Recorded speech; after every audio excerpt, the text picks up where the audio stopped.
Please. No. I want to talk a little bit about discomfort in yoga.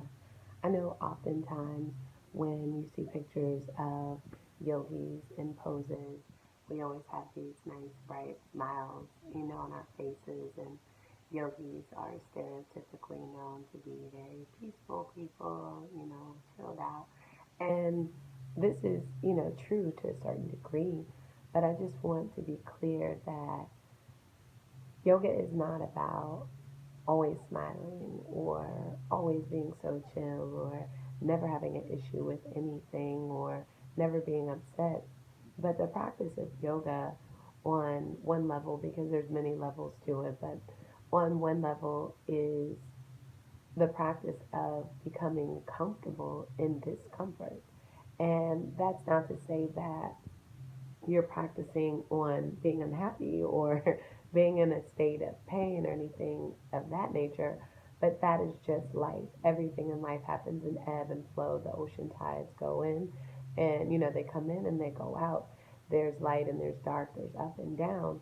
And so yoga is a way when we get in positions and we get in poses where it's required for us to balance and there's a requirement for a certain amount of flexibility and a certain amount of strength. It's not always comfortable. As a teacher, we tell the student, breathe, breathe, breathe, breathe through it.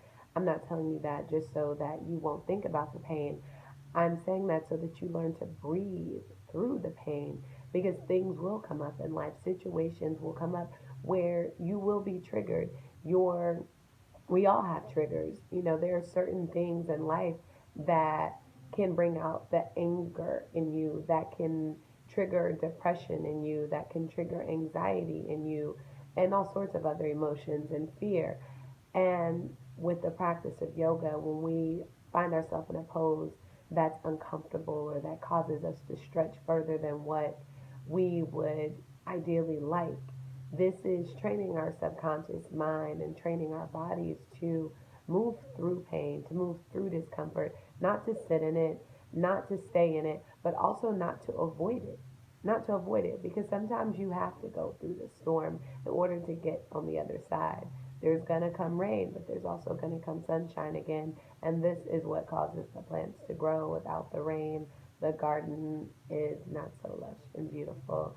It can't, be sun all the time. So I just wanted to put that out there because I know that I put out photos of myself in certain postures and I'm smiling because it does make me happy. It feels good. Once I'm past a certain sensation of discomfort when I am in a pose, in a yoga pose, there is a certain aspect of samadhi or a sense of bliss that just sort of overtakes my energy field and I smile and then I'm also sort of laughing to myself and with myself at the fact that there was a point when that pose was very uncomfortable or very strenuous for me to do. And then I get to a point where I'm holding that pose and it's just bliss.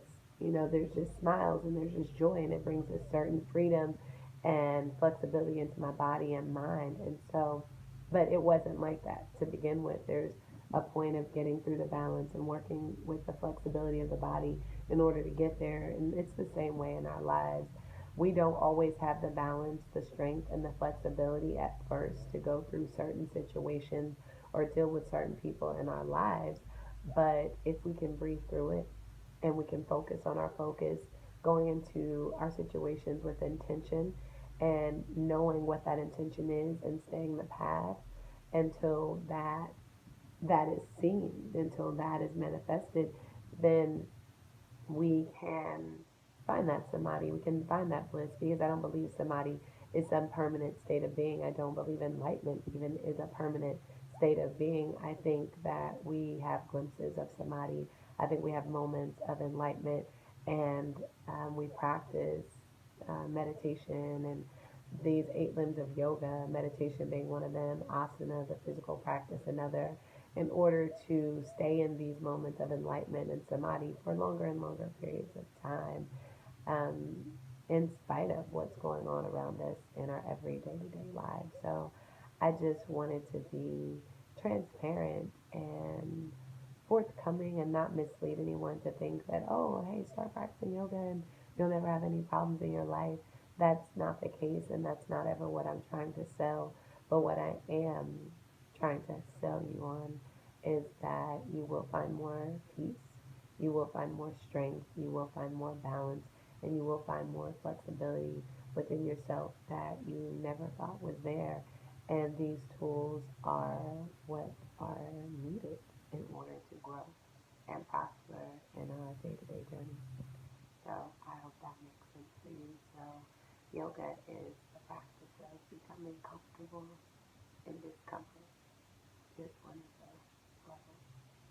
All right, so